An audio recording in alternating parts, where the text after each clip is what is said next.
ghostly apparitions, UFOs, aliens, and mysterious creatures lurking in hidden depths around us. These are the mysteries which baffle, yet pique our curiosity. Will we ever prove their existence? Welcome to Paranormal Experienced Radio. Listen as your host and seasoned researcher Kat Hobson discovers new evidence, bringing us closer to the truth with informative guest interviews, the latest paranormal news, investigation advice, and equipment tips. Kat is the lead investigator with SCARE, located in Birmingham, Alabama, and feels that her gifts were given to aid individuals in distress in what should be their safe environments. Now here is your host of Paranormal Experienced Radio, Kat Hobson, on Let's Talk Radio. Good evening and welcome to Paranormal Experienced Radio. I am Kat Hobson, your host, and I am so pleased to be here tonight. We have got a great show lined up for you. I have my friend, Lewis O. Powell IV, who I found through his blog, Southern Spirit Guide. And it was interesting because he was writing about places I knew or that I had heard of for most of my life, and some of the places that I had already experienced. And when I came across him, I was like, ooh, kindred soul. So I reached out to him to see if he would come on with me, and he did. So it was just fantastic. We found that we have a lot in common. I actually got to meet him when he drove over from his home to join my team at just a fantastic museum in Sylacauga. And it was a great investigation. He meshed with everyone on our team. He came back to do the Birmingham Haunted Tours with us. And I'm telling you, I have known one raconteur in my life that I got to experience personally that may have been pretty close to him. We'll talk about that later. But hello, Lewis. Hey, Kat. Thank you for having me. I'm very glad to be here. Well, I'm very glad to have you here. You know, I had messaged you earlier and said that I'm scattered like ashes, and I was the last time you came on too. I've had some life-changing events in the last week or so. Oh, and yes. Wonderful ones. I saw. Congratulations. Thank you. And so I've been a little out of my loop.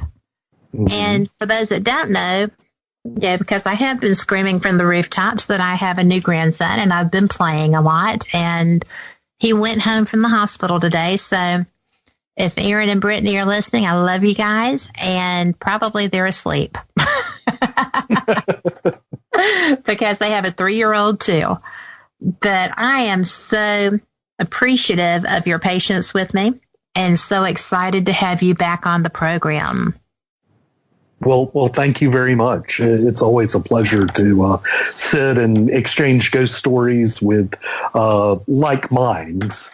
And right. I've always enjoyed talking with you about our haunted adventures. And we've had them together now, so yes, that's fantastic. Exactly. And, you know, I've got, I'm remiss because I didn't tell people that you took the Southern Spirit Guide and created a wonderful book, which is Southern Spirit Guides, Haunted Alabama, Gazetteer. Gazetteer, yes. Gazetteer to Ghost Lore, Legends, and Haunted Places in the Heart of Dixie. Yes. I love that title. I just like the word Gazetteer. Yes. Well, initially the subtitle was a guide, and since I already had guide used in Southern Spirit Guide, which is my brand, I decided I felt odd about including it twice. So I started looking around, and the word Gazetteer hit me one day, and I thought, you know, that actually works. But this book, I have only just last year released it in print. I originally published it as an ebook in 2015. And then unfortunately, the sales were spectacularly flat and almost non-existent. So I decided I needed to have a real paper copy. So I took some time. It actually took me about 6 months to actually sit down and have to lay all of this out, because that's what you have to do when you self-publish. So I'm very happy with the product that came out last year. And we're actually just about at the anniversary of its release in print. So we can kind of memorialize that here on this show. Absolutely. Because I know I love it. Yes. Well, thank you. And I have rearranged things. I've been kind of on a spring cleaning spurt, and I was in a panic because I couldn't find my copy, because I like having resources close at hand when we're doing a show, because you need that. Oh, yes. And so I was tearing up my office, and I was like, oh, it must be over on the other side of this monster part of the basement. And I turned around, and there it was on my second big bookshelf behind me. And I was like, yes, this is fantastic. Great. So I have it close at hand if we have to recall something. Okay. And I think I have my copy. Hold on. We're good to go. Let me look. You should have a copy, Lewis. Yes. Well, I know I have a copy. I just moved some books on my desk to right. just to make way for, just so I would have some room. Oh, it's in my bag. Okay, here it is. There we go. But I one of the things I would like to say about this is I really am hoping that I can produce a second edition for this. I actually published this with the idea that I would eventually create a second edition. And I think I've kind of gotten to a point where I have enough information to include in a second edition of this. Oh, and how exciting. I'll go back and probably do a lot of the research again on the places that are included in the book at the moment, but then go back and add in all of these other locations I have just started to find out about since. That's so fun. Oh, yes. It's I've also started some work on another book about Alabama, and I would like to put together a book where I will take a story from every county, right. every one of the 67 counties in Alabama, and actually kind of expand on the research that I put into my Gazetteer. And so these will be extended pieces on a specific haunting, or perhaps a small group of hauntings that might be related. And so I started that process in earnest. And actually, I have started that process by posting on my blog. I'm posting a series where I cover a ghost story for every county, just in brief. And these are not exactly the stories that will necessarily appear in the book, but they are just a kind of a selection from the plethora of stories that exist throughout the state of Alabama. Ooh. Well, I'm always taking people to haunted locations when they come into town. Oh, yeah. So I would absolutely love to get my hands on that. Well, yeah. You can certainly easily take a look at the series on my blog. Right. I've gotten through 5 parts, so 50 of the 67 hauntings, or the 67 counties, and just go in and you can scroll down the page, and you'll eventually get to Alabama Hauntings County by county. Mm-hmm. And every entry actually provides links to all of the other entries, so you can easily navigate. I was thinking about you last weekend because we had actually gone to Pickens County. Okay. There was a private investigation as well as an investigation of the Pickens County Courthouse. Oh, wow. Yes, we were filming a documentary down there. And It was so much fun and so interesting. And I think that I have found a place that I didn't find it. Not me, but we found a place that is going to become one of those haunted locations that everybody screams to try to go to. Oh, wow. Yes. And that's in Pickens County. It's in Pickens County. Oh, wow. And it's right outside of Carrollton. Okay. So it's going to be neat. And I will, we have permission from the owners, I was going to share that with you. Okay, great. Great. Because I think that would be something that would be fascinating for you. Yes, indeed. And I'm fascinated to see these type of places as they spring up throughout the South and really throughout the country. Mm-hmm. Here in Georgia, we have the old Turner County Jail in Asheboro, Georgia, which was the site of the last hanging or public execution in the state. And this jail is, of course, believed to be haunted by the man who was executed, but also several other possible prisoners. And I know that they are actually keeping this place open. It's almost every weekend. They're having various groups coming in and doing investigations. And I'm still trying to get my butt down there to South Georgia to check it out.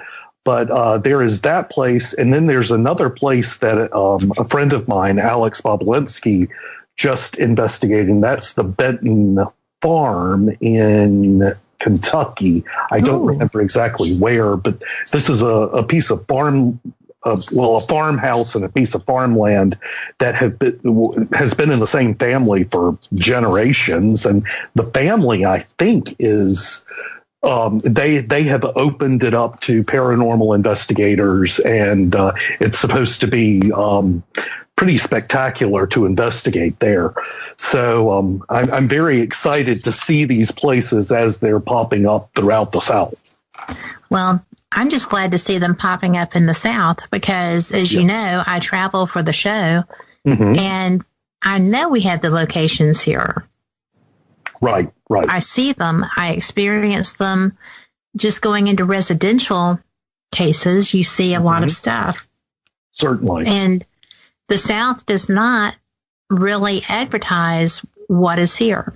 If you have a convention of some type or something, it's generally, up north, far up north. Right. So I think it's wonderful that you're bringing to light the fact that we have haunted history as well. Oh, yes. Yes, definitely. And that's an issue I have run into in my research. Mm-hmm. I have had at least a handful of situations where I have literally had doors slammed in my face. And when I start asking about ghosts, people just shut up and they don't want to talk about it. Of course, some of that is the Bible Belt. Yes. I also think that there are situations where I'll give you an example. I visited a site in Columbus, Georgia, that is the home of a well-known author. And I ended up meeting the director, and I asked her if there were any ghosts. And she just said, I don't believe in that. And which was kind of shocking, especially being that her husband is a folklorist. Exactly. But I get the feeling in that case that she may have had experiences in that house and just doesn't want to talk about it. But that is a problem. And one of the interesting things is there is a dichotomy about who will talk about ghosts and who won't. And that separation comes where you have places in an urban setting versus places in a rural setting. And I've found that for the most part, these urbanized areas don't have as much of an issue talking about their ghosts as opposed to the more rural areas. Certainly in the state of Georgia, you can go to Atlanta and find out about ghosts, or then go to, a small county in South Georgia, and the stories are hard to come by if you can find any at all. And I would agree with that, except yes, I'd like to interject one thing with that. When people find out what I do, because I'm not researching to write, I'm not trying to share their experiences. I am just saying, I'm a paranormal investigator. I see stuff. I'm also a Christian. So I've had to find a way to, educate myself to understand that no, just because it's scary doesn't mean it's demonic. And no, they're not going to take me away. Exactly. And, it's really tough because I have a family member who believes that everything paranormal is demonic. Right. And that's because of this. And people are like, oh, well, we just don't. And it's the classic Southern. We just don't talk about that. Yes, exactly. Right? But I get approached because of what I do, because they feel like I'll understand and not judge. And I'm not putting their laundry out for people to view. Right, and, so I get... When we were in this town, we had people coming out of the woodwork to tell us about different locations in Carrollton that are haunted. And they made no bones about it. Yes. And I'm going to tell you that when we go to Carrollton, you're going to have a blast. It's astounding. Well, I'm definitely looking forward to it. I know that Pickens County was one of those counties that in my book, I think I only have a single location in Pickens County. And that is the courthouse, which of course was made famous by Catherine Tucker Wendell. And the face is there, just so you know. Yes. It's amazing. And I always love the fact that somebody has even hung an arrow sign pointing to the pane of glass where the face is located. Absolutely. And just in case you miss it. Yes. I do have to ask, did you have a successful investigation there? We did have a successful investigation there. Oh, great. Great. Well, I really want to hear about that. Well, I am going to be sharing some of that, and I don't mind sharing that with you. Okay. We're still in evidence review at the moment. Right. And because I had like 24 hours worth of uploads just from one video camera. Oh, my word. So there's a lot to cover. Yes. And there's actually a picture on Facebook of us doing it. So when you say you're going to pack light for the investigation, and everyone knows that's not true. So, yes. And I'm going to blame Frank Lee because he's in transit right now and can't defend himself. Oh, because it was just righteous. It was, the locations found him. He reached out because he is an historian. He does work with the Pell City, Alabama Historic Society.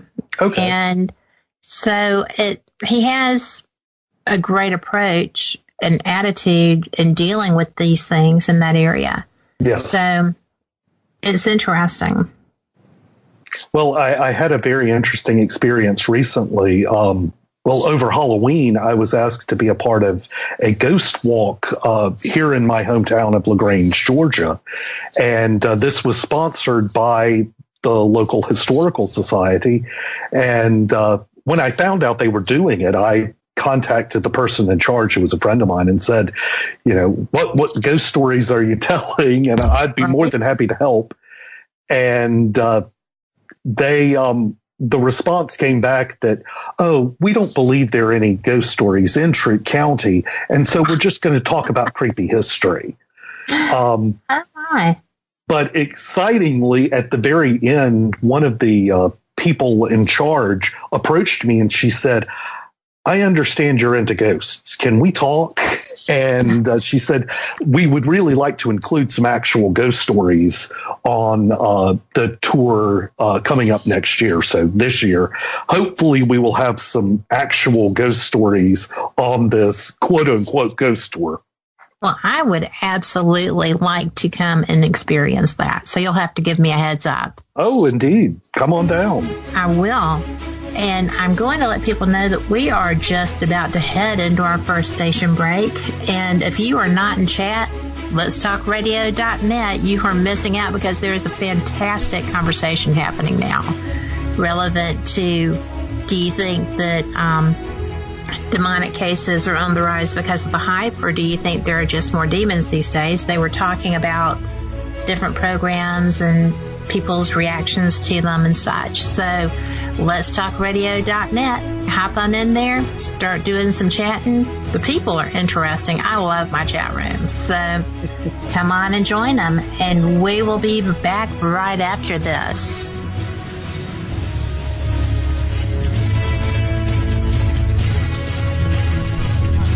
We pause for station identification. It's the little cinder block building on the north side of town with the towel behind it. WGOG DB Clearwater. Let's talk. Terry Lovelace is a 64-year-old retired lawyer and former assistant attorney general. The earliest alien experience Terry can recall was when he was 8 years old. Incident at Devil's Den. In May of 1963, he saw a UFO and described it as a perfect silver disc. 3 years later, on a clear night, he saw a second flying disc outside his second-story bedroom window. Incident at Devil's Den. In 1975, while serving as a medic in the Air Force, he witnessed yet another UFO hovering 50 feet over an ICBM missile silo. Incident at Devil's Den. 2 years later, while he and a friend were camped in an isolated state park known as Devil's Den, Terry had a life-changing fourth encounter. Not only did Terry and a friend witness an estimated 5-story high UFO, but this fourth encounter would be an epic, life-altering event.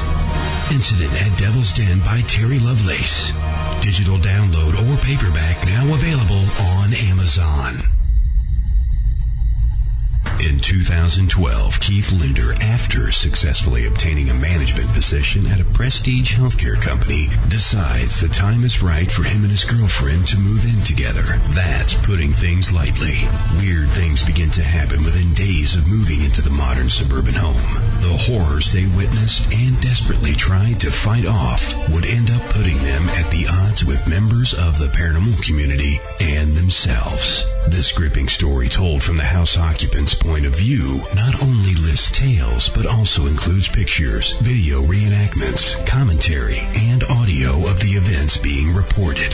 Author Keith Linder does not ask you to believe him. He only asks you to listen. The Bothell Hell House by Keith Linder, now available on Amazon. The book, The Bothell Hell House. The author, Keith Linder.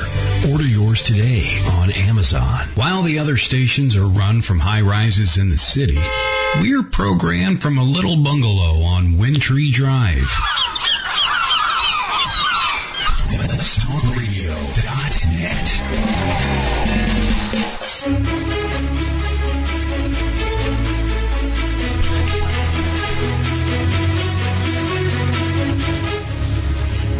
The hour, and thank you again for joining us here on Paranormal Experienced Radio. I am Kat Hobson, your host, joined by my friend Lewis Powell IV. Lewis is a blogger, actor, could do any voiceover he wanted to do, because I'm sure y'all have ascertained by now. He's an author, and he is a tour guide on the Birmingham Haunted Tours, and he is brilliant. So we were talking, Lewis, about the Pickens County Courthouse. Right. And you had asked if we had had any experiences while we were there. Yes. Something I found interesting, we were out shooting some B-roll, and wandering around doing some on the street interviews and that type thing. And they were trying to get something to be ready with one of the cameras. And I was just really fascinated. Mm-hmm. And I turned around and I glanced up at the face in the window because they started going into technicalese and not quite my color Kool-Aid, but that's okay. So when I looked up, the window under on the next floor down, which is where the jury room and the courtroom are, mm-hmm. someone was looking out of it. And I was like, oh, look, Jessica is still in the courthouse. I could go hang with her for a little bit. Uh-huh. And as I said that, everyone turned and looked at me and said, the courthouse is locked. Jessica left. And I said, well, I just saw someone look out at me. They just kind of leaned over and looked out the window and pulled back. And that was in an empty courthouse. And I did ascertain that indeed it was empty. So that was just one of those things that make you go, oh, really? Indeed. And we had some pretty intense spirit box answers. We were doing some live listening and some quiet listening while someone else was asking questions, and I was listening with headphones on. And one of the men had said something about, well, I'm sure that you want to do blah, blah, blah, blah, blah, blah, blah. Whatever it was didn't sit well because the answer that I heard, not knowing, I had no idea what it was relevant to. Right. But I heard, don't quit your day job. That's a very long sentence for a spirit box session. And so I took my headphones off and I was like, don't quit your day job. And the room came undone. And I was like, oh, okay. Well, I guess that's their opinion of what you had to say. But there were several direct responses that were, not just words, not just bloops. Right. And I don't always like a spirit box because it annoys me. And so I figured if it annoys me, it annoys ghosts. Mm-hmm. But that was pretty intense and very cool. Nothing like a ghost throwing shade at you. Right? Yes. That reminds me of, there was a spirit box response. It was one of the spirit box sessions that we were doing at the Homewood Library in Birmingham. I don't remember. I don't think you were on that. I was not. I was out of town during that. And they hooked me up with headphones, and I was the only one listening to the spirit box. So they were asking questions that I couldn't hear, and I was just speaking with all of the responses, you putting all the responses out loud. And one of the interesting responses I got was a voice saying, "It's an app." And we were using a phone app. Were you really? Yes. And this voice says, it actually, the first thing it said was Kim, who was Kim Johnston, who was there. And it said her name. And then it just said a moment later, "It's an app." And I thought that was just really kind of funny that the ghosts are actually able to identify apps. And I have to wonder if they actually know what this new technology is. And it's kind of interesting to imagine these people from the past, talking about apps and iPhones or whatever. Oh, we have a question in chat, and Brenda wants to know if I have any ideas on whose spirit that might have been. And I'm going to assume she's asking about the one that I saw in the window. Right. Our take on that was that it could easily have been the man reflected in the window. And I'm going to just tell people that I do not believe that the face in the window is by any means a ghost. Mm-hmm. It's not. It is more along the lines of a negative image captured from a lightning flash that struck close to that window. Mm-hmm.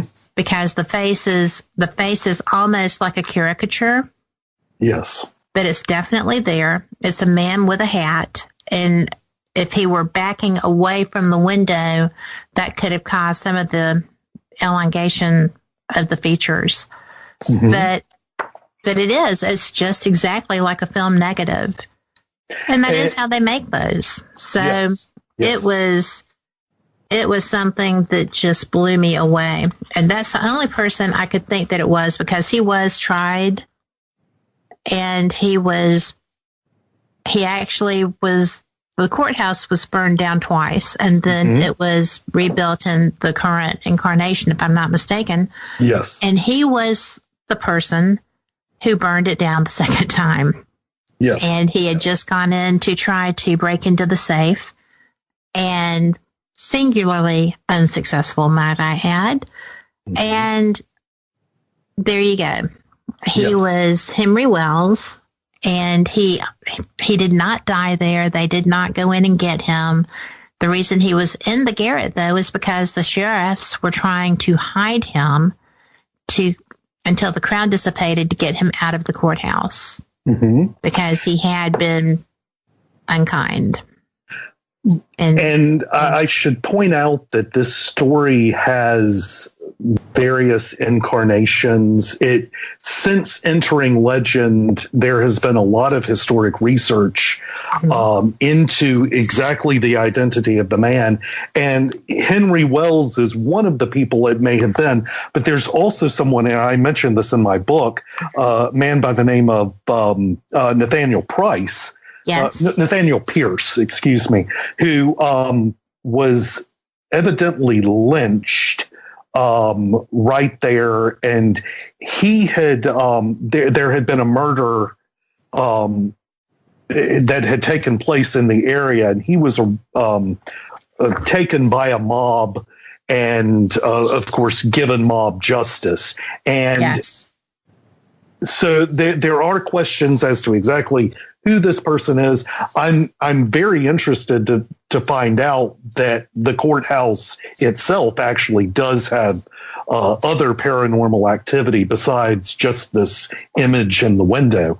But of course, that image, even though it is something that is indelible, that is not an uncommon thing. There are various places that have blood stains and other types of stains that are also indelible. I mean, people have tried to get these up and tried to remove them.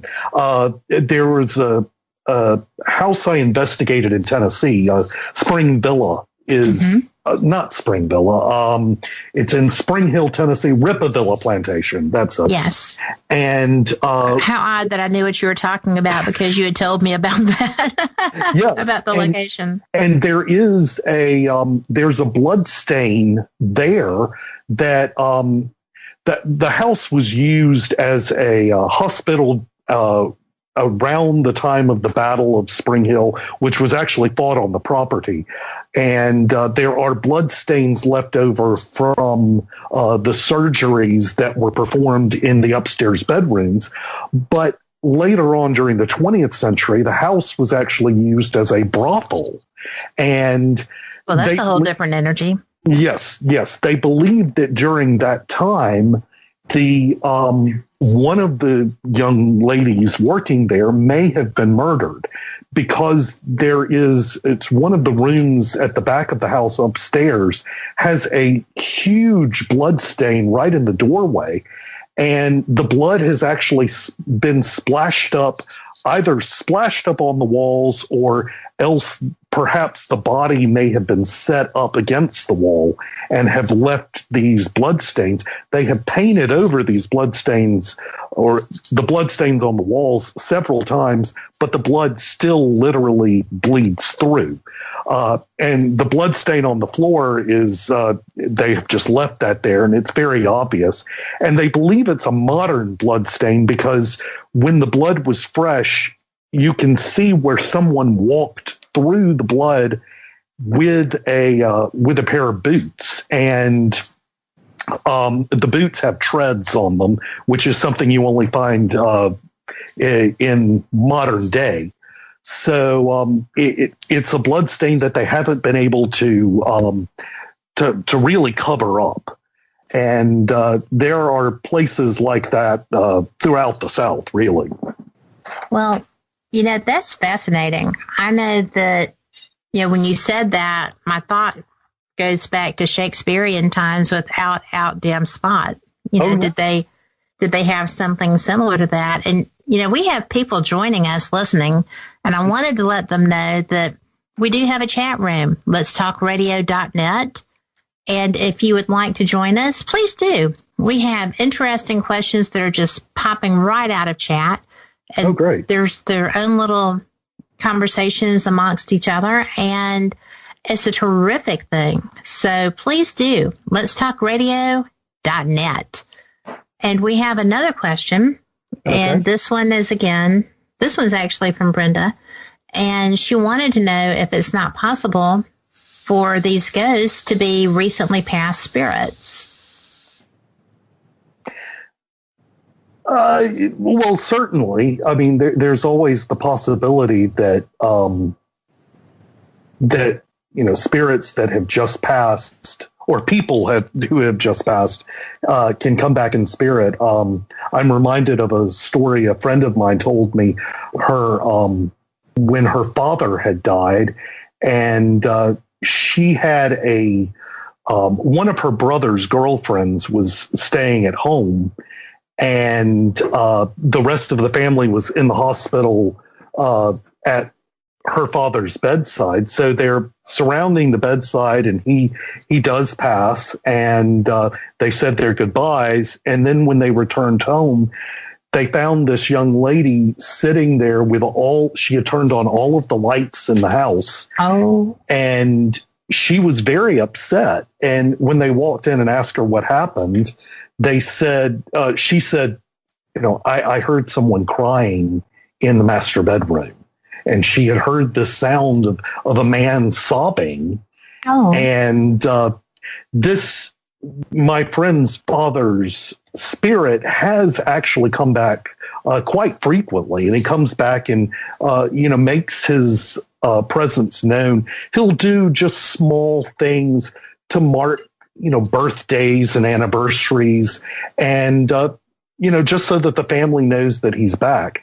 So, I mean, it's actually quite fascinating to think that this person, experienced the spirit of someone who had died just a few hours ago, or just a few hours previous. So certainly these spirits can come back evidently fairly quickly. My dad did. My dad was here. He passed away just after midnight. And by the time I got home, because he and I had a talk, I said, you know what I do? Right. And if you could just find some method of letting me know you're okay, that would be nice. Yes.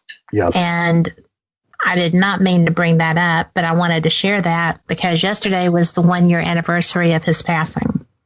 Oh, I'm sorry. And it's okay, because it was really cool that he chose to come and let me know he was here by interacting with my old dog, who he loved dearly. He always said he looked like he had laid up under an old rusty truck. And then about 2 weeks later, maybe a little more, I lost Max. Mm-hmm. And so I always like to think that he is off somewhere wandering on a tree-filled hill that's getting more trees, because he loved planting them and he loved cutting them. So, and Max just loved being outside with some guy. So, and that being said, we are about to go to our second station break. Okay. And I wanted to share that one of the women in chat shared that her fiance was in their house for about a week after he passed. So it's interesting. Yes. And as we go out for this break, I want to let people know that we do have a call-in line and we have a text line. I'm going to give you both of those numbers to call in. 727-266-5962. 727-266-5962. If you have questions and aren't able to be in chat, you can text them to us at 727-417-9238. 727-417-9238. And you know what? I just had a brain spasm apparently because we have another 5 minutes. So we're great. Oh my goodness. It's been quite the exciting week for me. I apologize. I understand. That just gives us a little more time. Yes. And actually along the lines of people coming back right after they have passed, that reminds me of a story. It's one of the better ghost stories from Savannah, or one of my favorites. Right. And it was the story of the parents of Lowe, Julia, what is her name? The founder of the Girl Scouts. Right. Juliette Gordon Lowe. That's it. Yes. Her parents were Willie and Nellie Lowe, and they were one of these couples that always showed affection for each other throughout their life. Everybody always knew that they were very much in love with each other from the day they got married until they passed. And actually, it was the husband, Willie, who went first. But his wife ended up living, maybe 10 or 15 years after his death. And when she was on her deathbed, of course, her family is there surrounding her, and she's laying there in bed. And they said that at the moment that she, just before she passed, she sat up and for a moment looked many years younger, and she had this just glowing smile on her face. Oh. And she reached towards the end of the bed and then just collapsed back into the bed. Well, as the family is leaving the room, they ran into one of the family's butlers who was standing in the hall just in tears, and they asked him, well, what happened? And he said, Mr. Willie came back. Oh. They said, well, what do you mean? And he said, there was a knock at the door, and I opened it, and there was Mr. Willie standing there with his hat in his hand, and he said, I'm here to take my Nellie. And so the butler let him in. He walked up the stairs. There was an in-law who was sitting in the adjoining bedroom, and the in-law actually saw Willie Lowe come through the door, and he looked at the in-law and put his fingers to his lips and walked through the door into the bedroom. And then short time after that, the butler was still standing in the hall, probably in shock, and he looked up, and there comes Willie and Nellie, arm in arm, and they descended the staircase, and they disappeared at the front door. And supposedly they are still seen walking through the gardens, arm in arm, still in love. It really is a wonderful story. And it is a wonderful story. It really proves that love can even transcend death. I'd like to think so. Yes. And intelligence too, because as we lost Stephen Hawking recently, I truly and genuinely hope that he is pain-free and soaring and finding all the answers to all the things that he wanted to know, because he was such an inquisitive human. Oh, certainly. And such an innovative and free thinker. And I hope that he is finding everything he wanted to know. And that being said, this time it's for real. We genuinely are going to our second station break now, and we will be back on the other side of these wonderful messages. See you in...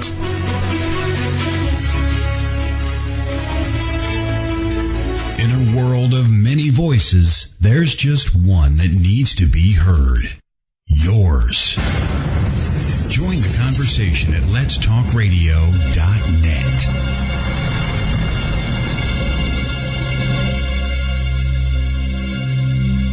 Shopping, dining, beautiful lakes and rivers, and a monster? Welcome to Braxton County, West Virginia. Centrally located, Braxton County, West Virginia is the ideal place to visit. Natural beauty and recreation abound with 2 beautiful lakes for easy kayaking and canoeing, and many hiking trails. Did we mention the Flatwoods Monster? That's right. Visit Braxton County, West Virginia's Flatwoods Monster Museum and not only learn about the Flatwoods Monster, but walk in the same footsteps as the people who witnessed it. Nearly all of our attractions can be found within a few miles of Interstate 79. Visit us online at braxtonwv.org. That's braxtonwv.org. Braxton County, West Virginia. Center yourself here. Since 1948, Fate magazine has delivered a one-of-a-kind reading experience, covering everything from psychics, UFOs, paranormal investigations, and more. To subscribe, visit fatemag.com or call 828-702-3032. That's 828-702-3032. Subscribe and find your true reports of the strange and unknown at fatemag.com. Talk is our business, and business is good. WGOG Clearwater. Let's talk.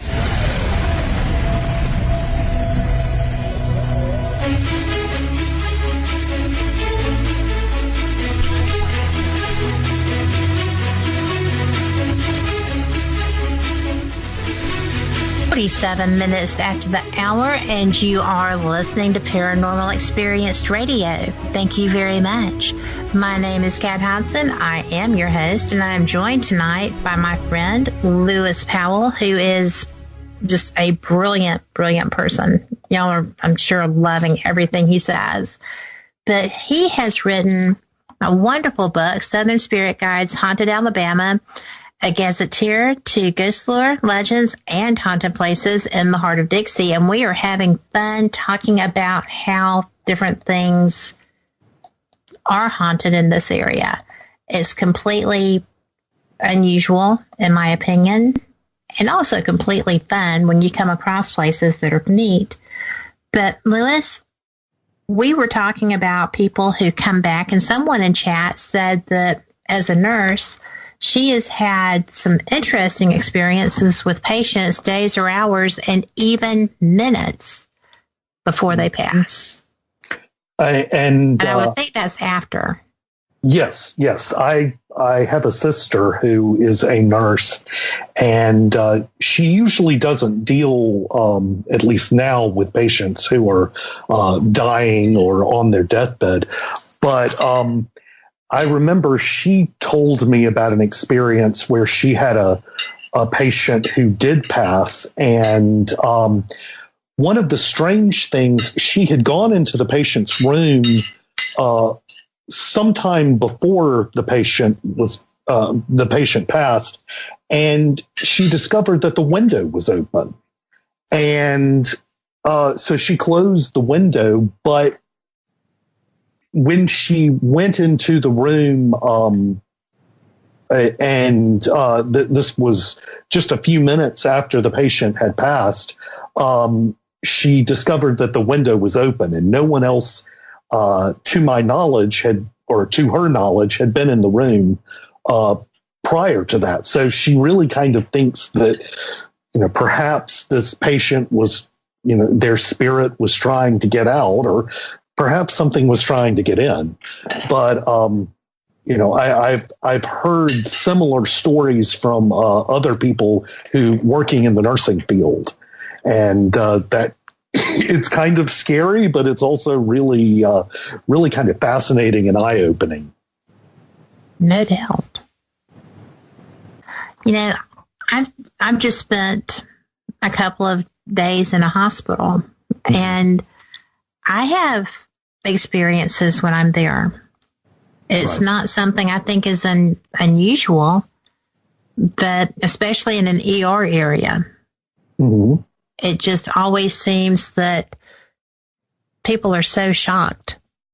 And as I was leaving the hospital last night, it was kind of the wee hours of the morning, and a young man in an SUV just pulled around and stopped in front of me, and I was like, well, hello.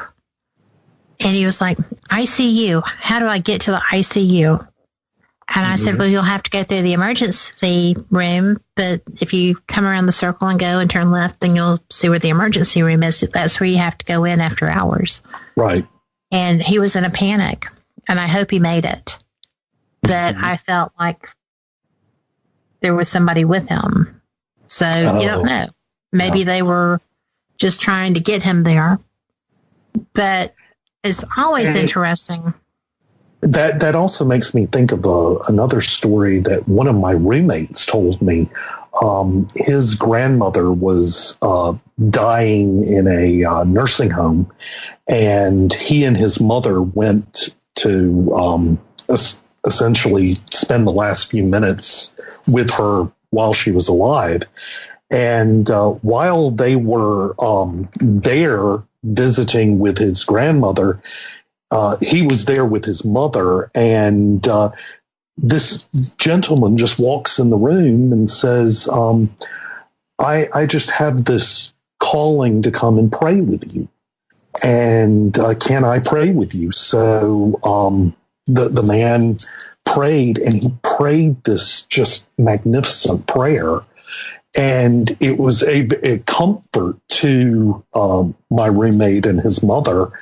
And then moments later, the grandmother passed, and the gentleman continued praying, and then he said thank you, and he left. And so, as my roommate and his mother were leaving, they stopped at the nurse's station and asked, "Well, who was that?"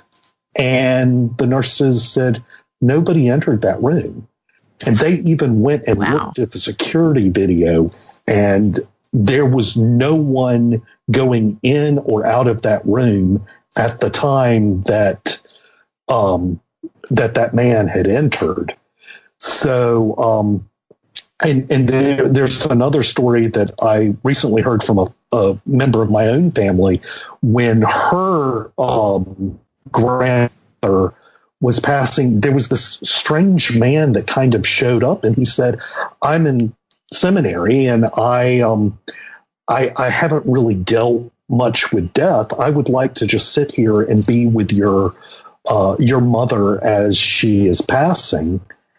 And so the family said, okay, well, the family talked to this guy and interacted with this guy, but and of course they were all there at the deathbed when the family member passed.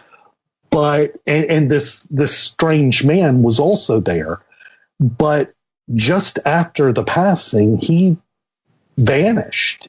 And the family members asked about him again, asking the nurses about him, and the nurses said, "We never saw anyone. There was never anyone in that room when the family wasn't here."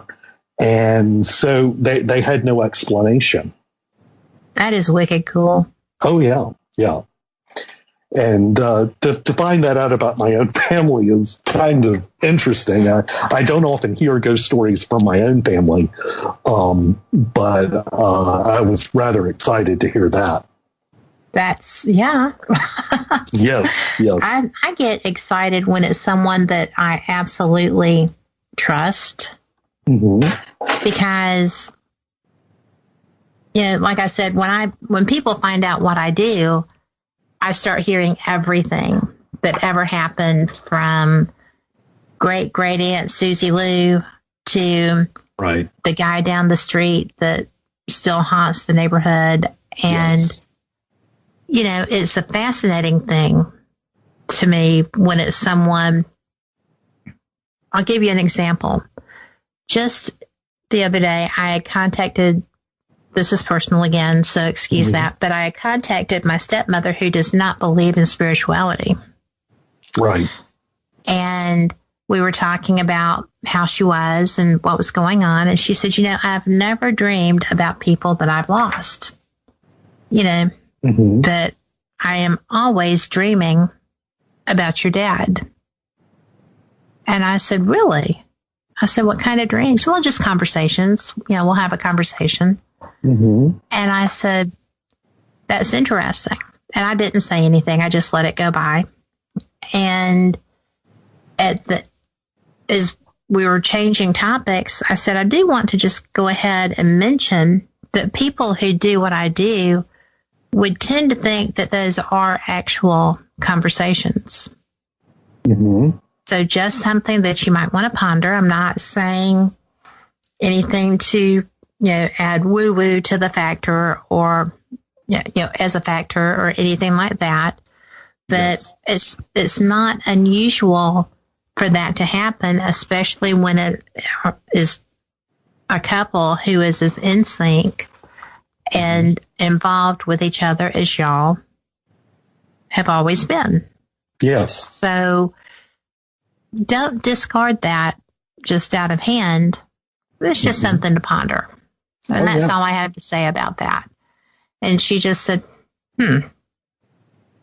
But she is one of the smartest women I know, who is a professional to a degree, to a level of no one else I have known. And she is a fascinating person. And I'm certain that she is pondering that. And I hope that if she hears this, she's not offended, because I just thought it was beautiful.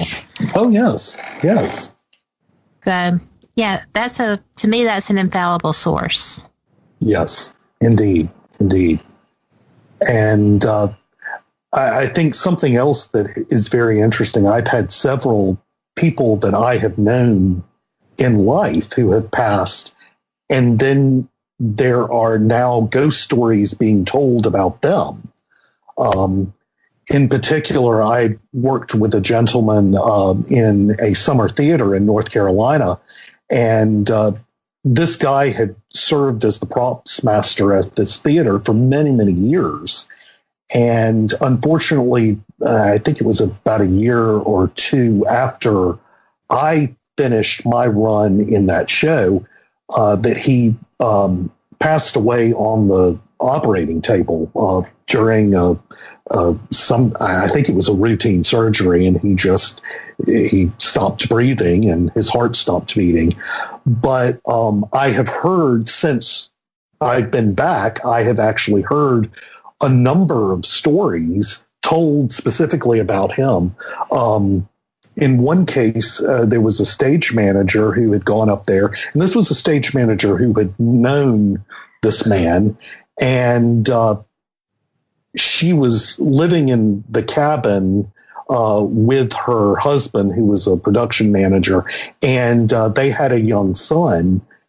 And her son continued to find all of these odd marbles all over the house. And they weren't sure where these were coming from, but they began to collect them and put them in a jar on the counter. Well, one of the things this props master was known for is he loved to give a marble to a cast member just before they went out on stage, and they would play a game where they would pass the marble from person to person on stage just to see where the marble ended up. And he would always ask, well, do you have your marble? Where's your marble? And so that was very interesting that he was leaving these marbles out for this child to play with. But even more interesting was one night she was trying to get him to go to bed and get her son to go to bed. And she was in his bedroom, sitting on the edge of his bed, and she starts hearing footsteps coming down the hall. And she hears keys on this person's belt, rattling around as he walked. And this guy always had a ring of keys. And so she looked up and she said, "Hey, I'm trying to get my son to go to sleep. Can you cut out the racket?" And the footsteps stopped, the sound of the keys stopped, and everything was quiet. And she was able to get her son to go to bed. But he actually appeared in a photograph that was taken of a group that had been taken through the theater on a ghost tour. And there were only 12 people in the group, but there were 13 people in the picture. And the people who saw the picture all said, "Yep, that's him."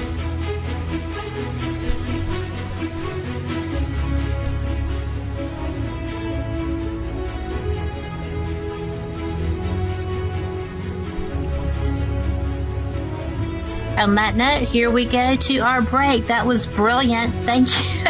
What a great stopping point. Yes. We'll be right back.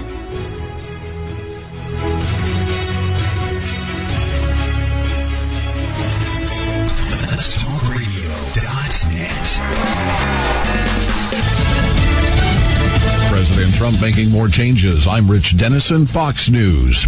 The president taking to Twitter tonight to announce a shakeup at the Department of Veterans Affairs. Veterans Affairs Secretary David Shulkin has been let go by President Trump following weeks of questions about travel expenses and criticism about mismanagement. In a pair of tweets, President Trump announced he'll nominate White House physician Admiral Ronnie Jackson as the next VA secretary. During the confirmation process, Robert Wilkie, an Undersecretary of Defense, will lead the department. In those tweets, the president thanks Shulkin for his service to the country and the great veterans. Fox's Jared Halpern in Washington. The White House continues blaming Democrats for failing to act on DACA, the program protecting illegal immigrants brought into the country as children from deportation. We'd love to come up with a long-term solution. If Democrats decide to show up for work and be part of that process, we'd love to do that. White House Press Secretary Sarah Sanders, the Trump administration issued the order to end the DACA program. A federal judge okays 9/11 lawsuits against several Saudi Arabian entities to move forward. The lawsuits were filed against the Arab nations' banks for allegedly funding the attack on the former World Trade Center Twin Towers. Nearly 3,000 victims died in the attack. Plaintiffs also said during oral arguments back in January that the entities provided material support to then al-Qaeda leader Osama bin Laden. 15 of the 19 9/11 hijackers were Saudi citizens. The suit is in large part a result of a federal law passed 2 years ago. The Justice Against Sponsors of Terrorism Act limits the immunity of nations deemed complicit in acts of terror. Gernal Scott, Fox News. No verdict tonight in the trial of Noor Solomon, the woman accused of helping her husband, Omar Mateen, plan a deadly attack at an Orlando nightclub that killed 49 people. Mateen was killed by police. Fox News. Fair and balanced. Are you hiring, posting your position to job sites and waiting for the right people to see it? ZipRecruiter knew there was a smarter way, so they built a platform that finds the right job candidates for you. ZipRecruiter learns what you're looking for, identifies people with the right experience, and invites them to apply to your job. These invitations have revolutionized how you find your next hire. In fact, 80% of employers who post a job on ZipRecruiter get a quality candidate through the site in just one day. And ZipRecruiter doesn't stop there. They even spotlight the strongest applications you receive so you never miss a great match. The right candidates are out there. ZipRecruiter is how you find them. Businesses of all sizes trust ZipRecruiter for their hiring needs. Right now, our listeners can try ZipRecruiter for free. That's right, free. Just go to ZipRecruiter.com/newscast. That's ZipRecruiter.com/newscast. ZipRecruiter.com/newscast. ZipRecruiter, the smartest way to hire. Council.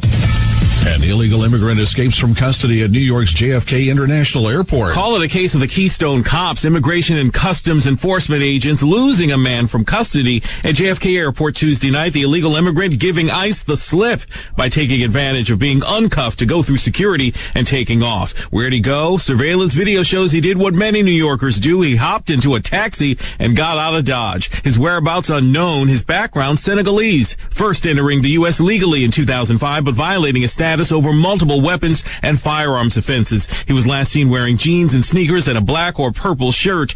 ICE agents are red-faced.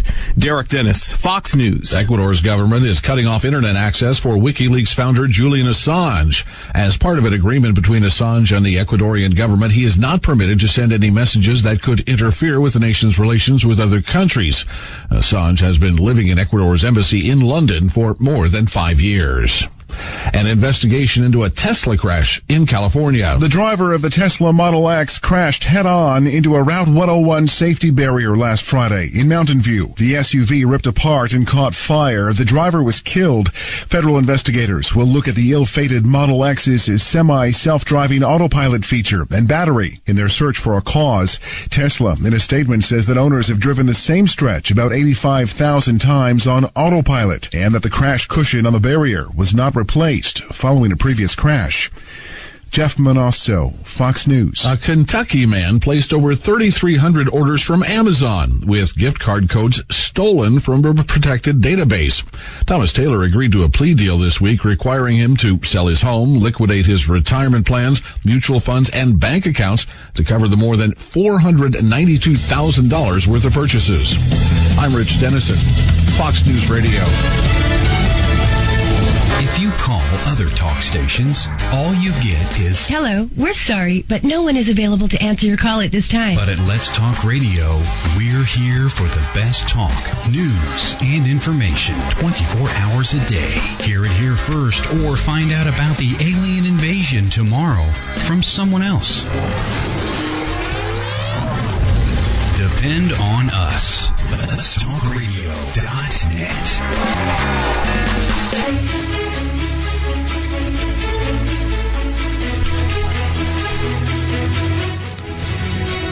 5 minutes after the hour, and you are listening to Paranormal Experience Radio here on Let'sTalkRadio.net. I am Kat Hobson, your host, and I am so pleased to welcome my friend Lewis Powell. Lewis, in case you missed the first hour, don't worry, there's archives. You can catch up. Is the Southern Spirit Guide. That's his blog. He's brilliant. He took that and ran with it and wrote Southern Spirit Guides, Haunted Alabama, a gazetteer to ghost lore, legends, and haunted places in the Heart of Dixie. We became friends. He came to one of my team's public investigations, and he wound up being one of our tour guides on Birmingham's Haunted Tours. And I'm going to tell you, he is my favorite raconteur. He can tell a story like nobody's business, and I love it. I absolutely love it. I want to apologize for that brief moment before we went to break with the dead silence. That's a no-no in talk radio.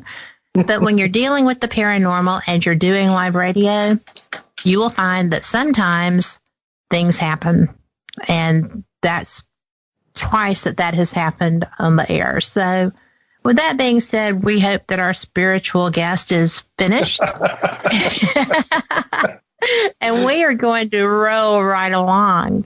And, I think that, Lewis, some of your stories, and, we've been talking about experiences so much, we haven't really gone into the stories that you relate in your book. Okay. And since you are now covering the city of Birmingham in Jefferson County, Alabama, as I turn to that part of the book, the first thing I see is the beautiful and fabulous Alabama Theater. Yes.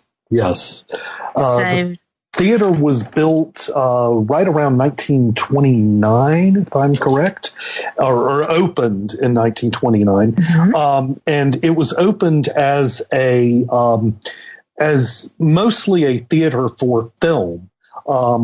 Prior to the 1920s, most theaters were constructed for live performance. But because of the popularity of film, which had actually kind of grown out of vaudeville theater, you had this explosion of theaters that were being built primarily for showing films. And so the Publix Paramount chain decided to create this theater in Birmingham that would really be the crown jewel and the flagship theater in their theater chain throughout the South. And so the Alabama Theater was opened in 1929. It was decorated in a Spanish Gothic revival style that they use these almost exotic types of architecture to design what would essentially be a palace for the public. They wanted the members of the public to come in and to feel that they were being treated like royalty. And so they, along those same lines, they also furnished the theater with almost $1 million in furnishings and artwork. And the theater was very successful, even though it opened right on the eve of the stock market crash, which would, of course, lead to the Great Depression. The theater was heavily used for films and some live performances up through about the I think it was the 70s when it closed. The theater just went bankrupt, and it was shut down for a fairly short period of time before it was acquired by Birmingham Landmarks Incorporated, which set out to restore the theater and reopen it to the public as a just an all-around performance venue. And it remains as a performance venue. And of course, theaters do have a tendency to attract ghosts. So the Alabama Theater, there were some stories that actually date to construction. Supposedly, a man fell in the balcony during the construction. A construction worker fell to his death, and he remains in the balcony. And one of the best stories about that was there was a theater staff member some years ago who was in the balcony one afternoon checking sight lines, and she was entirely alone in the balcony. But as she's standing there, she hears a noise coming from down the row, and she turns her head to see one of the theater seats slowly lowering itself into place. And these seats are, of course, spring-loaded, so they pop up when no one is sitting there. And she decided it was not a good idea to remain to see what else that spectral theater patron was going to do. So she quickly fled the balcony. But there are other stories involving one of the theater organists. Of course, this was a theater that was built for silent film. And of course, they had a huge Wurlitzer organ to provide not only a soundtrack, but to provide special effects for the film. And they have had a theater organist almost the entire time the theater has been open. And they believe that one of those theater organists may have come back occasionally to check on things. And one of the former organists did have an experience during a rehearsal one afternoon where he was rehearsing with a singer who was on stage, and he kept seeing a shadowy figure moving around in the curtains. And he suspected that it was probably one of the theater organists judging his performance. But the Alabama Theater, I have also heard that there is quite a bit of energy in the basement of the theater, though I don't know any particular stories relating to that. But the Alabama Theater is actually just across the street from another very old theater, and that is the Lyric Theater. Thank you for going there.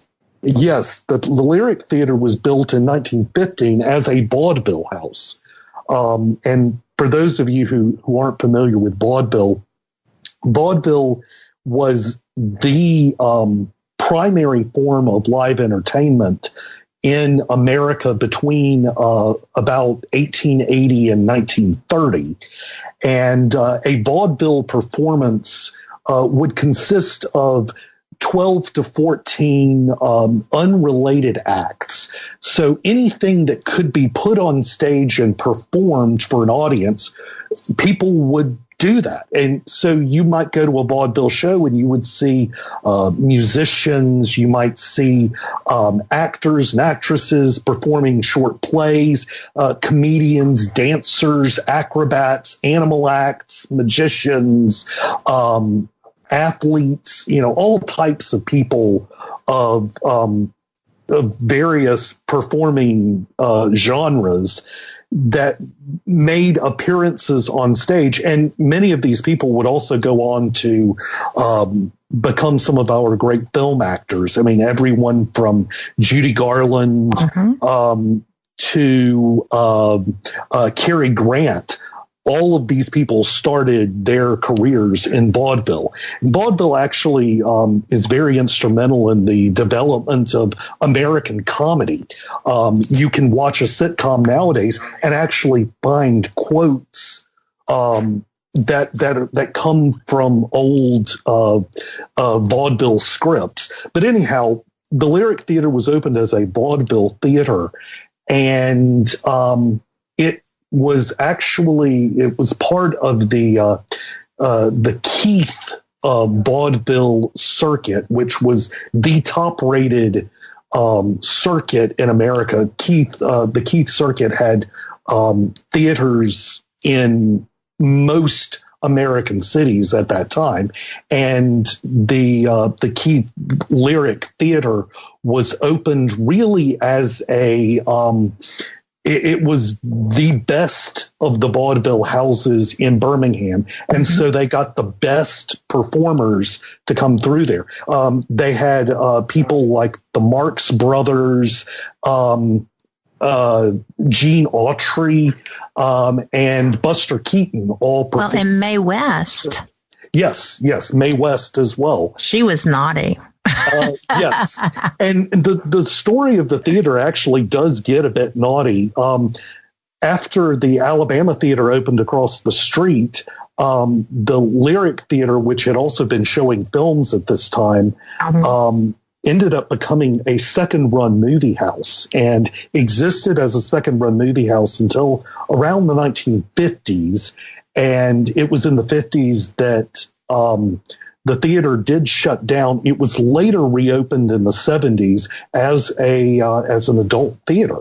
And unfortunately, that was the sad fate for many of our grand theaters. And it showed several films, including a very important film I will not name. But come on. People need to know what got it shut down and the projectionist arrested. Yes. Well, we'll share that when we come back, because we are not too far from our break. But I wanted to let people know that the Lyric has reopened. Yes. There was the most tremendous push in the city of Birmingham to bring the Lyric back, because the Alabama Theater is astounding, but the Lyric is legendary. And the fact that those vaudeville greats performed there just gives it that cachet, if you will. And it's just a brilliant place to experience. We also had experiences there with hauntings. Yes. It's an extraordinarily haunted location. Oh, certainly. And I think there are probably more spirits at the Lyric than there are in the Alabama across the street. Why do you think that is? We only have a couple of minutes, but I just was curious to ask you that question. Perhaps it's the fact that the Lyric was open a few more years.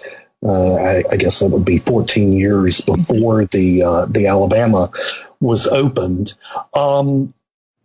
I also think that it may have to do with the fact that the theater was closed up for such a long time, because after the unfortunate incident where this particular pornographic film was shown, the police raided the establishment and arrested the projectionist, and the theater was just boarded up and left to decay.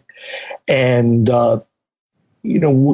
as investigators, one of the theories is that ghosts tend to be attracted to those areas of a property, or perhaps properties that are not as well inhabited by the living. True. So, I mean, you get that gives us the ghosts in the attic or the basement, or then you have these abandoned places that are supposed to be very active as well.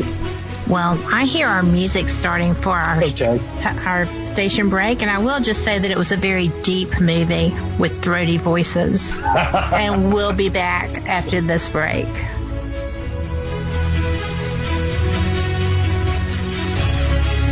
In a world of many voices, there's just one that needs to be heard.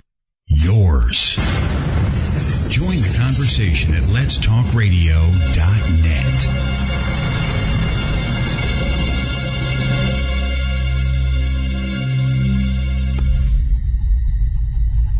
In 2012, Keith Linder, after successfully obtaining a management position at a prestige healthcare company, decides the time is right for him and his girlfriend to move in together. That's putting things lightly.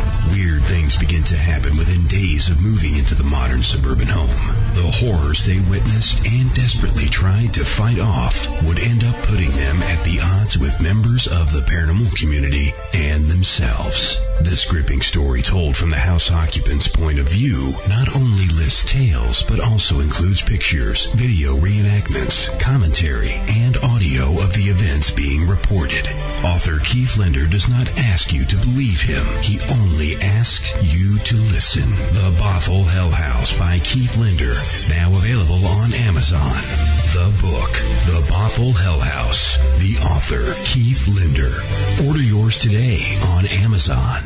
Grow your business. At Signorama, we offer customized solutions for signs, branding, marketing, and advertising. We have a full range of custom sign and graphic services to meet your needs, build your brand, and create your image. Look around and you'll see how our specialists help businesses enhance their visibility and get noticed. Let us work with you to understand your unique marketing goals and help you reach them. Signorama, the way to grow your business. Meet with an expert at your local Signorama or visit us online anytime. Terry Lovelace is a 64-year-old retired lawyer and former assistant attorney general. The earliest alien experience Terry can recall was when he was 8 years old. Incident at Devil's Den. In May of 1963, he saw a UFO and described it as a perfect silver disc. 3 years later, on a clear night, he saw a second flying disc outside his second-story bedroom window. Incident at Devil's Den. In 1975, while serving as a medic in the Air Force, he witnessed yet another UFO hovering 50 feet over an ICBM missile silo. Incident at Devil's Den. 2 years later, while he and a friend were camped in an isolated state park known as Devil's Den, Terry had a life-changing fourth encounter. Not only did Terry and a friend witness an estimated 5-story high UFO, but this fourth encounter would be an epic, life-altering event. Incident at Devil's Den by Terry Lovelace. Digital download or paperback now available on Amazon. Real people and not pre-recorded and regurgitated radio. WGOG DB Clearwater. Let's talk.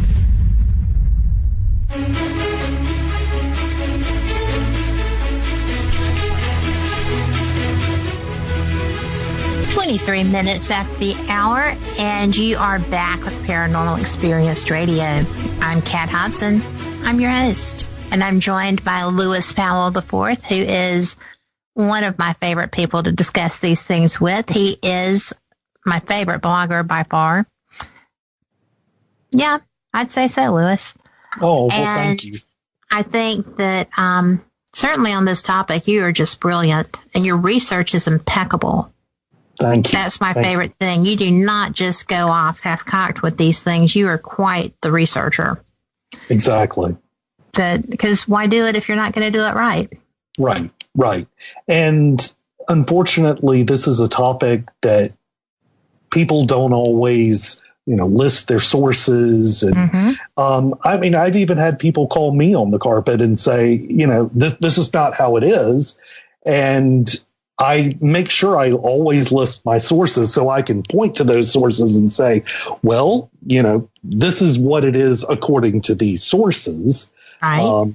Unless I've had a personal experience there, I, can't exactly attest to a place being haunted. So, I think it's very, very important to make sure that everything is properly sourced and cited, and that you're also looking at good material and, questioning all of the sources that you're using. Certainly with the advent of the internet, there is so much misinformation and information that really kind of exploits the topic. And you get a lot of things that are wrong that are just passed around constantly in the form of memes or on some of these websites with directories.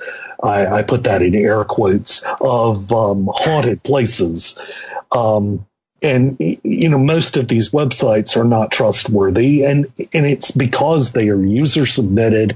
They don't actually vet any of this information. And oftentimes they will just take the information, copy and paste it from the submission form into the website. So, it can't be trusted, or, there may be a grain of truth in there, but sometimes you really have to look really hard.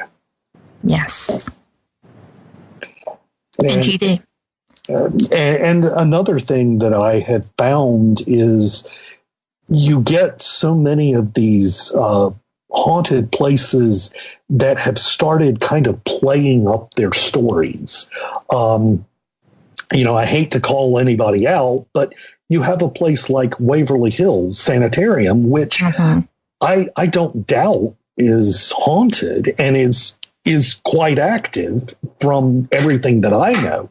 But one of the things that they have always talked about is that they'll quote the number 40,000, or maybe it's 60,000, and they'll say that 40,000 or 60,000 people died here while it was open as a hospital.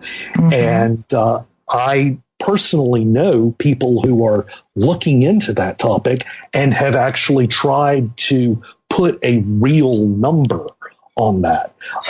That number that they're using is not historically accurate and doesn't match up with the records. And yes, there were quite a few people who died at Waverly Hills, but it's nothing in the neighborhood of 40 or 60,000. It was probably a quarter of that. Right. And that's one of those places that, when I see that, it gets up under my skin, and I need to know what is the correct answer on this. And so I'll dig as deeply as I can.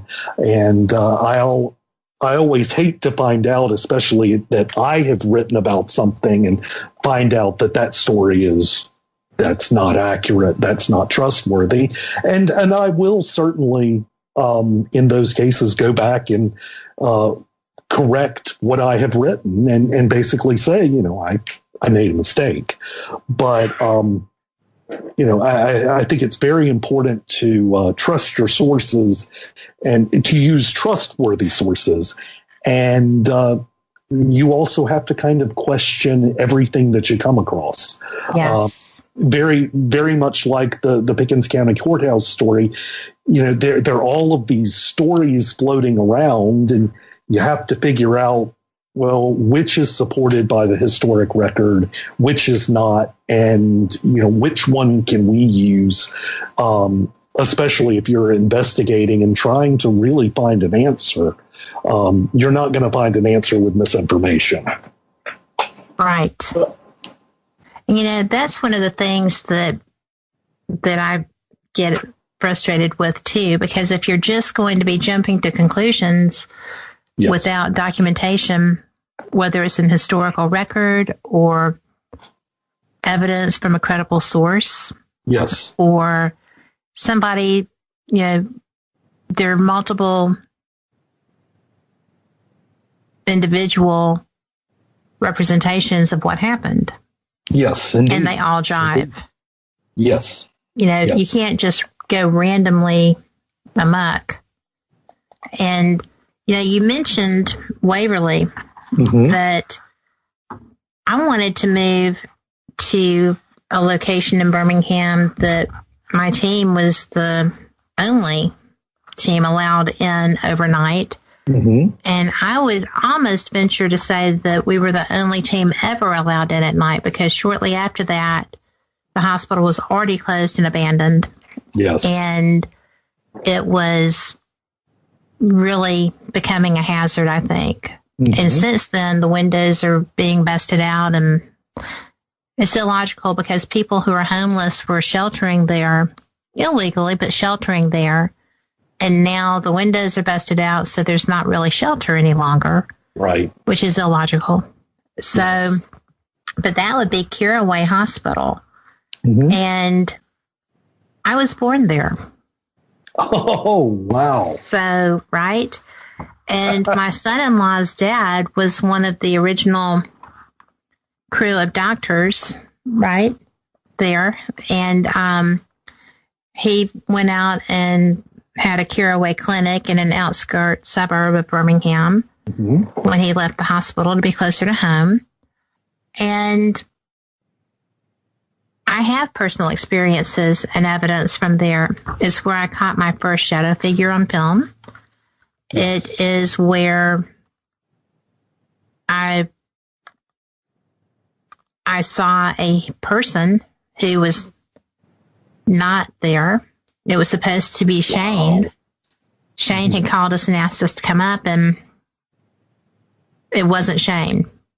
Oh. And we found later that the floor was the 6th floor, and that was their psychiatric unit. And Shane and his partner were actually on the 8th floor. Oh, my. So that was a little freaky. Yes.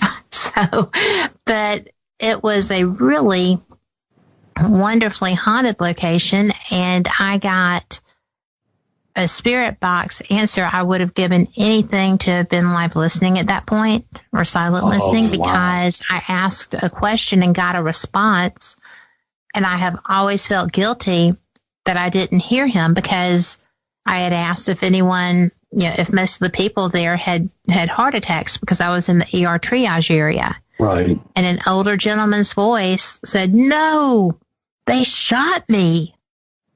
And I didn't hear him. Oh. So I'm sure he thought I was just a looky-loo who didn't care that he had responded, because he responded like he was in pain. And I'm sure if nothing else, it was a painful memory. But, I was curious when you did your research on the hospital, what you discovered there. Well, actually, in terms of ghost stories and hauntings, all of my information actually came from the investigation that you were on, that investigation with Kim Johnston.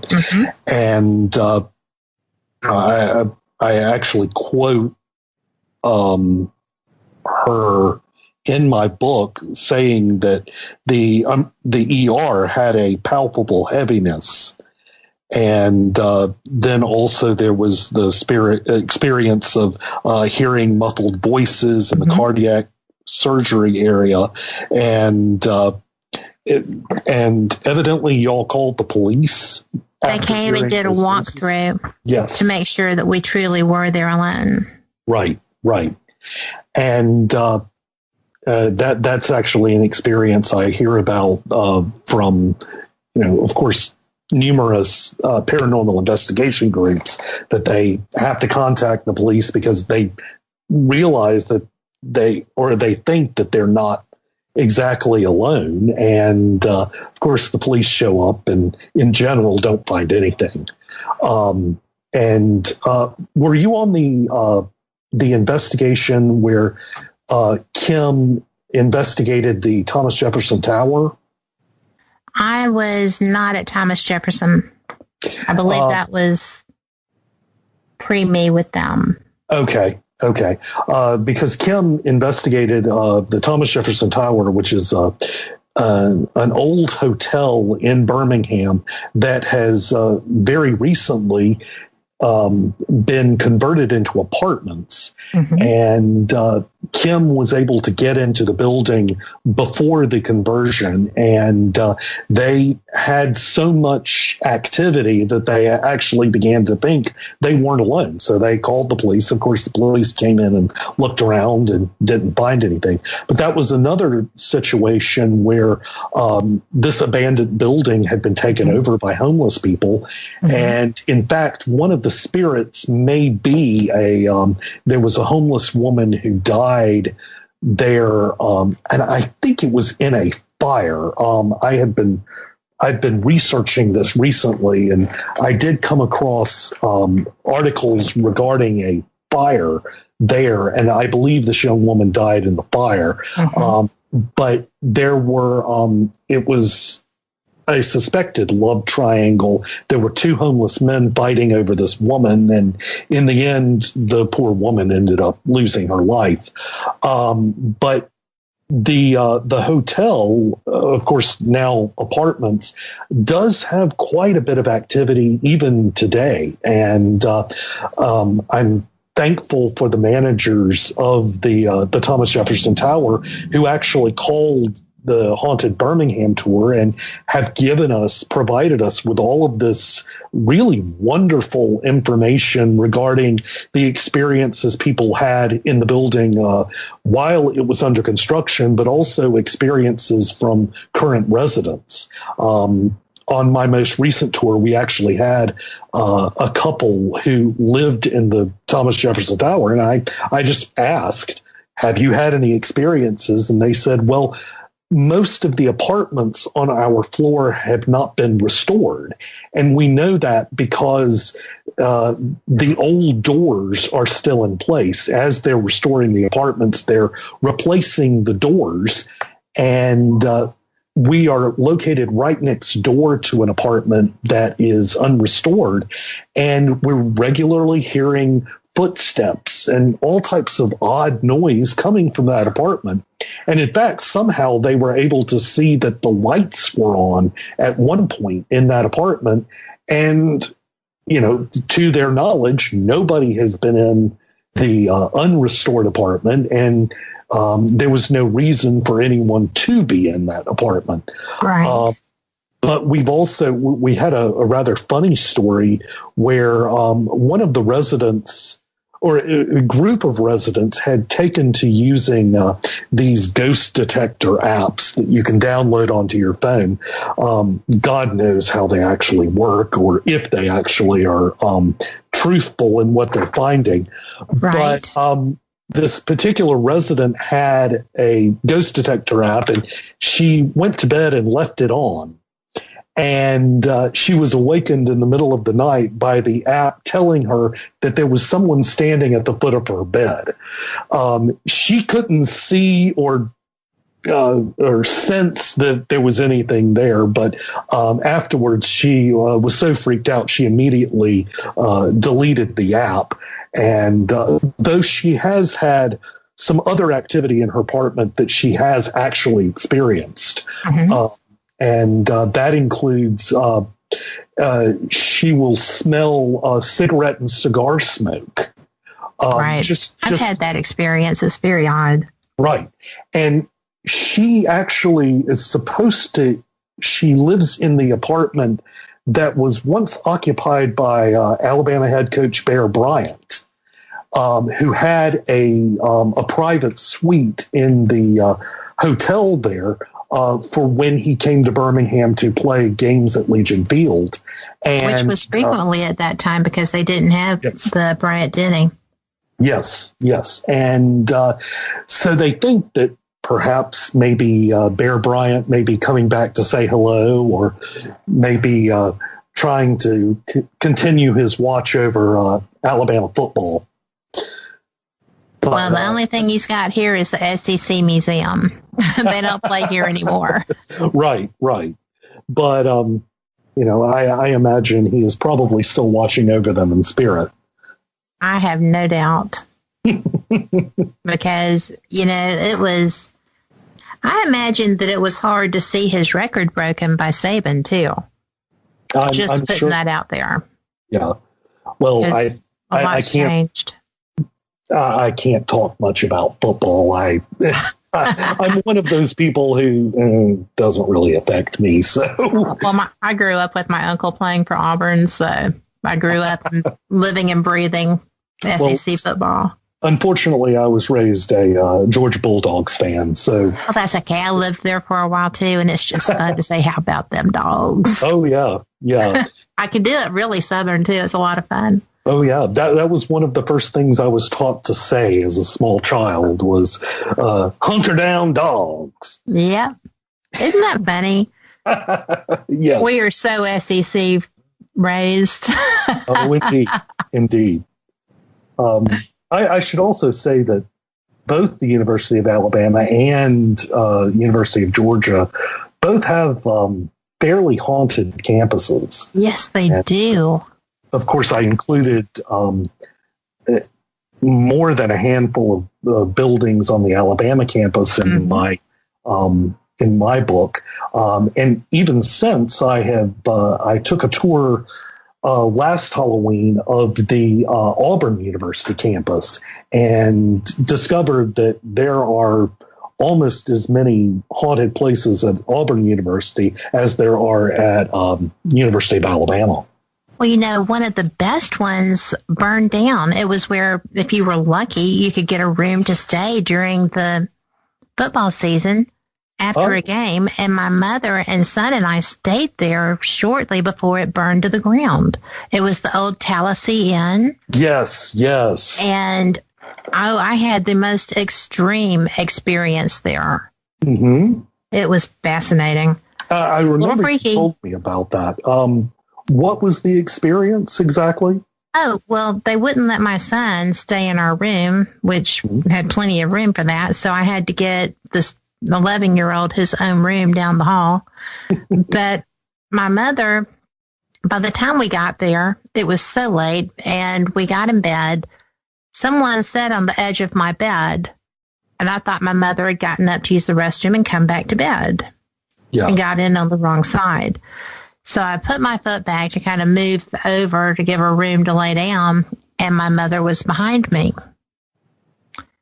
And I thought, well, I'm not looking. I'm tired. I don't want to run screaming from the building.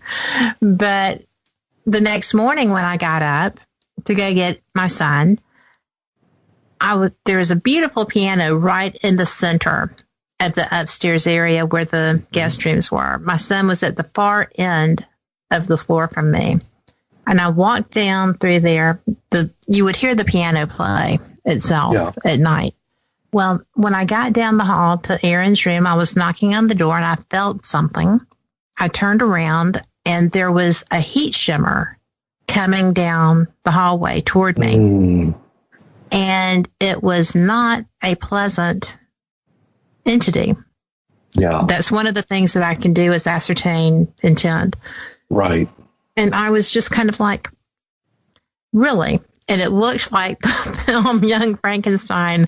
Open the door now. And because 11-year-olds do not wake up gracefully. Yes. So it was quite the experience. I had 2 of them in one stay, and that was so unusual. Every so often you get something, and it just is tragic that fabulous location burned. Yes, but fortunately, we still have the library there. True that. That library is supposed to have some just fantastic activity. There was a ghost hunter there, and this has been televised. I want to say it was My Ghost Story that actually had an episode about the Tallahassee Library, and the ghost hunter actually heard something that scared him and caused him to actually run out of the room. I could see that because the energy coming from the other was just astounding. Yes. And I have to wonder, what is it about Tallahassee that, has really attracted two very haunted places? And even if you go up north to, northeast to Auburn, and, to find that the Auburn campus is just crawling with ghosts. And even you know what? We are going to have to come back and talk about those ghosts because we are up against our final station break. Y'all, we'll see you in about 2 minutes. I know you're on the edge of your seat. Come on back.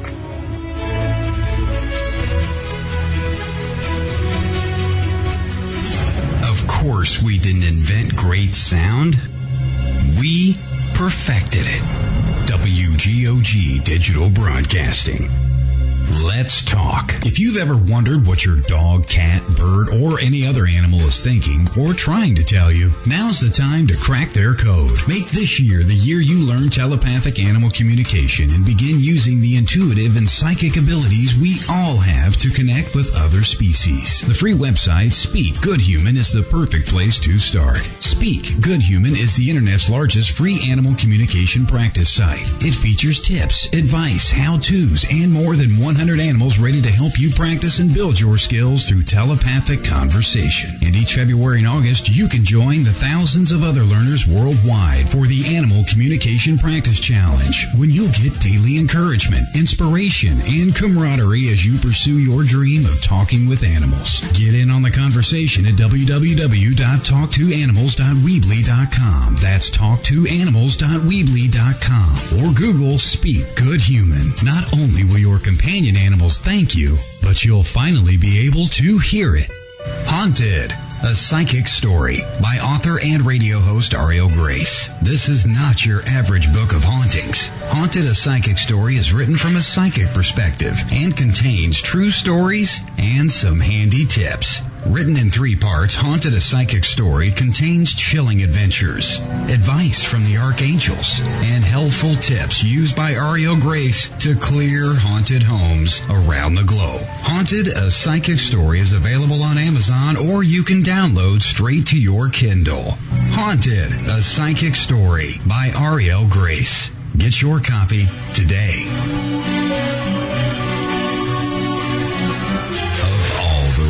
Stations in the world, we're one of them. WGOG Digital Broadcasting. Let's talk.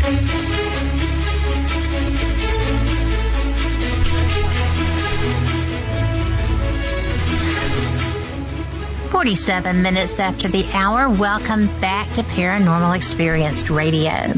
I'm Kat, your host, and I'm joined by my friend Lewis, who was in mid-story about the Auburn campus, Auburn University campus in Auburn, Alabama. One of the stories that I heard while I was taking this ghost tour a couple years ago, and that is the Auburn. There is an Auburn ghost tour that is given on occasion, and I would certainly highly recommend this tour if you're in or around the Auburn area. But one of the more fascinating stories we were told was a story about the stadium there, and the guides on this tour had talked with several security people who had patrolled the stadium at night before major games. Mm-hmm. And they regularly encountered these just black shapes that would move throughout the stadium. And they said that they would go up and down the ramps, and they would even see the shapes kind of looking over the side of the ramps and looking down on the security personnel. But this one particular security guy was walking through on his patrol, and he, out of the corner of his eye, saw a man on the field dancing. And he turned to look at the guy, but when he turned, the figure vanished. But when he turned his head around, he could continue to see this figure out of the corner of his eye. So he actually stood there for about 10 minutes and watched this spirit dancing around on the field. And eventually the spirit just kind of finished dancing and just kind of danced off the field and just vanished. I had never heard of that. I thought it was an absolutely fabulous story. It is. You know, like I said, I don't really care much about football, but if there are ghosts involved, I can care about it. Wow. Did they have any idea who that would have been? I'm sorry, I'm just transfixed by that. I don't know, and the guides didn't have any real clue who it would have been, or why this man would have been dancing. You know, I don't know if maybe it was a spirit dancing for good luck in the game, or I don't know. And you know, I just thought it was a really fascinating story, and it was very much unlike a lot of the other stories that I have heard. You know, and that is one thing as I'm exploring these hauntings throughout the South, I'll hear stories, and for the most part, these stories seem to be archetypal in a way that, you know, and so many of these hauntings tend to be very similar. And so often you'll find legends and stories that exist in various places throughout the South, kind of like the Crybaby Bridge legend, which, you know, there everywhere. Yeah, and there are numerous stories throughout the state of Alabama, but then if you start looking into that, you're going to find, you know, South Carolina, Virginia, Maryland, all of these places also have bridges with almost the same exact story. But that story, hearing about this figure dancing around on the field, is it's really haunting. But it's also a story that was somewhat fresh to me that I had never really heard of and don't have any other stories to compare it to. Right. Well, that's just fascinating. Yes. And, you know, I grew up going to that stadium and, you know, and as an adult to the Letterman Lounge and such when I had the opportunity. Right. And it just was absolutely, I never heard that. Yes. And I've heard a lot of things in the stadium, but never that. So thank you for that. Oh, certainly. Certainly. You know, well, I have to credit that came from the guides on the Auburn Ghost Tour. Well, I am making that run down there. I'll see if I can find somebody to take me through. I've just never done that. Oh, yeah. But, and you know, I know that they have done, well, the tour I went on was on Halloween night, and it was a free tour. And I do have to say it was certainly one of the better ghost tours I have been on. The two guys were just extremely informative and had some fascinating stories. Well, I am so going to do that. Same. But, you know, we only have about 7 minutes or so left, and I would really like it if you could share with people where they could find you and get that fabulous book. Oh, yes, yes. Well, the book is available on Amazon, and The title is Southern Spirit Guides Haunted Alabama, and a gazetteer to ghost lore legends and haunted places in the heart of Dixie. So just go and type in Southern Spirit Guide, and that should bring up my book, or at least Haunted Alabama. It should be one of the first listed. And for finding my blog, I've recently moved my blog. It originally was on Blogger, and last fall, I ended up moving it to its own domain name. So you can find my blog at southernspiritguide.org. You can also just go to Google and type in Southern Spirit Guide, and it should bring up my blog as the first entry. And I cover 13 states in the American Southeast. And those states are Alabama, the District of Columbia, Florida, Georgia, Kentucky, Louisiana, Maryland, Mississippi, North Carolina, South Carolina, Tennessee, Virginia, and West Virginia. So if any of you plan to travel to any of those states, or perhaps you live in one of those states and would like to find some nearby hauntings, please pull up my blog, and there is a strong possibility I may have written about some places nearby. Well, I tell you that I do consult you when I'm going places. Yes, you have. I was curious. Are you familiar with the York House Inn in Raven Gap, Georgia? Yes, I have some information on it. I haven't written about it, but it is a place that I am familiar with. I've actually investigated there, and it's neat. It has, I don't know what kind of lights they are. By the way, I did experience the Thomas Divide lights. Thank you so much. Wow. Yes. Good. And they show up every time I go. And I understand that's not common, but it's really cool. I mean, I know I've been there probably a dozen times and have only seen the lights maybe half of those times. Mm-hmm. So you're really lucky to be able to see them. I am. But I was knocked out. But the York House Inn, I stayed there. It's a wonderful bed and breakfast, just so people know. But it is very active. I actually experienced something being thrown at a living human, from an area that didn't have a living human. Oh, wow. And it's almost like little green lights they're too high off the ground to be like a gas or something, but they're too low on the ground to be a person walking with them. It was really an odd experience. And that's inside the building? That's actually outside, around a mound on the outside.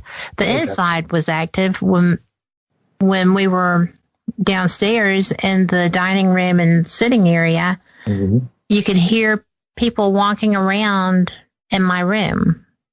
Oh, wow. And there wasn't anyone in my room. So that gave me pause for a moment. Yes. But it was just heavy feet walking around, and I had the key, so someone hadn't gone in. So I'm really impressed with that place. Y'all should go over and just visit. It's definitely on my list. Well, we have 2 minutes. Can you believe this 2 hours has gone so quickly? Oh, yeah. Yeah. I am so appreciative of you being here. I am going to step out on a limb. I never do this, but it came to my attention that one of our dedicated listeners, who happens to be in chat, has a birthday tomorrow. Oh. And so I wanted to say, happy birthday, Pancake Lady, my friend Brenda. Thank you for being a fan and for being a friend and for being in my chat and being such a lovely humorist. I think you're great, and I appreciate that. So I am so excited. Next week is going to be another great show. and that is going to be my friend Adam. The event is already posted, so all you have to do is go to Paranormal Experienced on Facebook and find us. 60 seconds. Lewis, thank you so much for your time. Thank you for being here and sharing some of your stories. And we didn't even touch, not even a nth degree of the things in this book. So we're going to do this again. And thank you for being willing to. Sure. Thank you for having me. Anytime. I enjoy you. And I love your gifts. You're a great writer. Thank you. Thank you very much. And happy birthday, Pancake Lady. Yes. So thank y'all, everyone who's listening. Thank you for being in chat. Thank you for coming and listening to the podcast. Thank you for everything. And y'all are the reason we do this. I appreciate everyone who supports us.